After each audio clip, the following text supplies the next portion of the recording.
halkan waxaan ugu nimid madax oo banaadin halkan ku suran oo geedka hoostiisa u jeedaan taagana hadda madax banaadin gabar halkan ku suran oo nimaadnay oo kaligeed ah waa qayb ka mid ah cabsigelinta bulshada oo ay ku caanbixeen maleeshiyaadka argixisada al-shabaab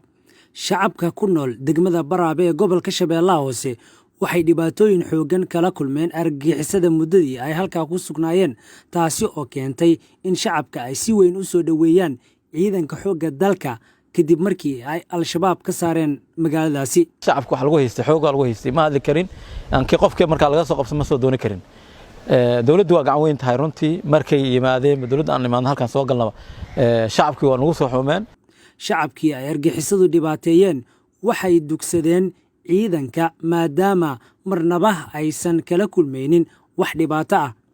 marka laga soo tago ciidanka xoogga dalka oo magaaladaasi duleedkeeda ka difaacaya maleeshiyaadka argixisada al-shabaab haddana gudaha magaalada gaar ahaan saldhigga ciidanka booliska waxaa ka howlgala ciidan boolis ah kuwaasi oo ay u soo dacwoodaan dadka ku dhaqan gudaha magaalada Baraabe iyo deegaanada hoos yimaada qaarkood in ay ammaan noqoto Baraabe waxaa suura geliyay wada shaqeynta ka dhaxaysa dadka shacabka ah ee ku dhaqan magaaladaasi iyo ciidanka qalabka sida gaar ahaan xoogga dalka iyo booliska sidaasi waxaa idaacadda ciidamada qalabka sida u sheegay isagoo ku sugan gudaha saldhigga Baraabe taliyaha saldhigga booliska degmadaasi laba xidigle Ibrahim Aadan Cali Fanax Augusto waxyaabo badan isku soo dayday inay magaalada miinooyin soo galiyaan waxba soo galiyaan laakiin Ilaahay fadligiisa waxaan Ilaahay soo takriyay in shacabka iyo booliska wada shaqeeyaan iyo militariga wada shaqeynayaan in wax walba ay markaas ay rabaan inay ku qayaanaan shacabka Soomaaliyeed ay ku laayaan aan ka hortagno alxamdulillah rabbil caalamiin taasina Ilaahay waa suurta galiyay iyo booliska Soomaaliyeed u taagan inay ka shaqeeyaan waxyaabo qaarkood ay la socdaan ay dhaqdhaqaaqa baadiyaha iyo gudaha la socdaan si ay xogta uga helaan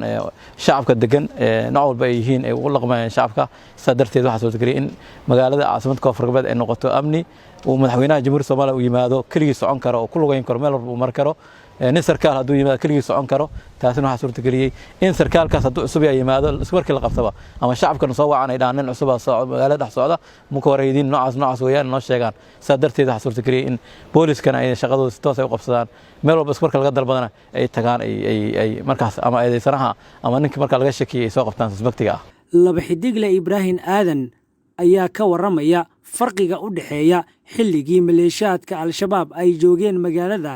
iyo hadda oo ay ku sugan yihiin ciidanka qalabka sida ee Soomaaliyeed farqiga u dhaxeeya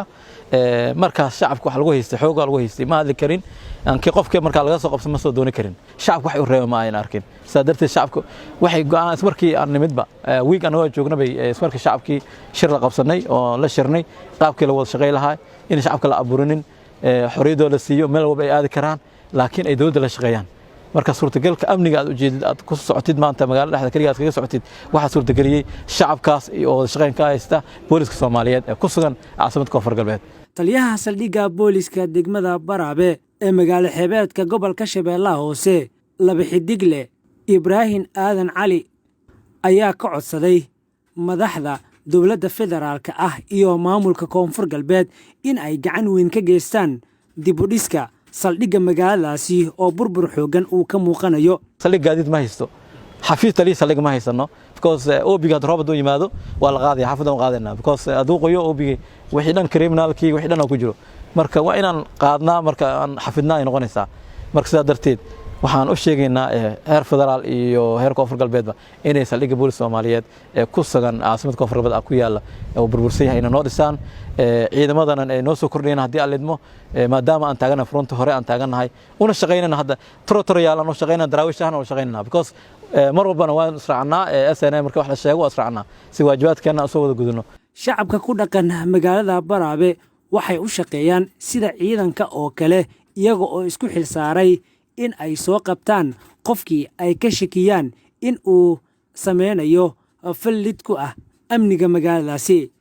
Maxamed Muuse Maxamed idaacadda codka ciidamada qalabka sida magaalada Baraabe ee gobolka Shabeellaha Hoose